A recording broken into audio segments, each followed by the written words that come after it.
gente se preguntará, oye, pero ¿por qué es ilegal ocupar un territorio si ellos perdieron la guerra unas cuantas veces, ¿no? Y yo entiendo que mucha gente pues, pueda tener esa pregunta, ¿no? Según los convenios de la Haya, que son antes de la creación del Estado de Israel, y la Cuarta Convención de Ginebra, se establecen unas normas de guerra, ¿no? Entre ellas, pues no matar a niños, no matar a civiles desarmados, no matar a Correcto. inmigrantes, etcétera. Y una de ellas es que no se puede ocupar un territorio mediante guerra, ¿vale? No se puede anexar un país o un territorio mediante guerra, con lo cual esto vulnera el El derecho acuerdo. internacional.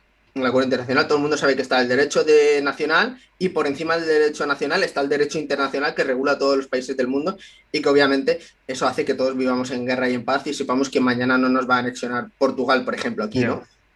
Porque en el momento en el que, yo esto lo he dicho muchas veces, en el momento en el que Israel logre anexarse Palestina de forma completa, crearía un precedente a nivel de derecho internacional que podrían utilizar otros países para justificar la anexión de otros países, ¿no? Entonces las grandes Claro, potencias, eso ocasionaría la Tercera Guerra Mundial, podría eso ser. es, las grandes potencias empezarían a anexarse a otros países, etcétera. ¿En qué punto estamos? Estamos en esa expulsión forzosa del barrio Sheikh Jarrah, según el Tribunal Supremo, que se salta toda el Tribunal Supremo israelí, que se salta toda la ley de derecho internacional y se las Ujú. inventa, que esos territorios eran de colonos judíos que las compraron, y esto lo defienden mucho los sionistas. No, es que esos territorios los compraron y el tribunal ha decidido que no son de ellos, ¿vale? Pero ¿el tribunal de quién? ¿En base a qué ley? La ley israelí. Israel no tiene autoridad sobre la zona de Jerusalén. Claro. Para eso tendríamos que aceptar que Israel tiene una autoridad para la zona Pero es que de también Jerusalén. la ONU no está diciendo nada al respecto, como que se Claro, limpia las manos. la ONU se limpia las manos. ¿Por qué? Porque una de las grandes entidades que financia a la ONU es Estados Unidos y Estados Unidos ha sido uno de los países que más ha financiado a Israel. ¿Por qué? Porque mucha gente se pregunta, ¿por qué tanto interés de Estados Unidos en Israel? ¿Vale? Que es una pregunta bastante interesante. Pues bueno, vosotros pensad que cuando se creó el Estado de Israel, Estados Unidos lo ayudó, tampoco fue una ayuda tan grande, y ahí tiene mucho mérito los judíos que había en la zona, que lucharon, pero se dio cuenta de que durante la guerra de Vietnam, el hecho de desplazar a sus soldados, etcétera, les hacía perder mucho dinero y que podían entrar en territorios en los que realmente podían Ujú. perder la guerra.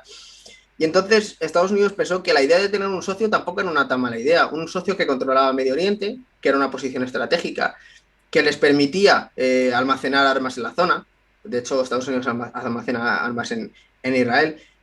Tener un control sobre el canal de Suez, que es un canal muy importante a nivel comercio mundial, y Ujú. tener una presencia occidental en esa zona. Y aparte luchar contra el comunismo.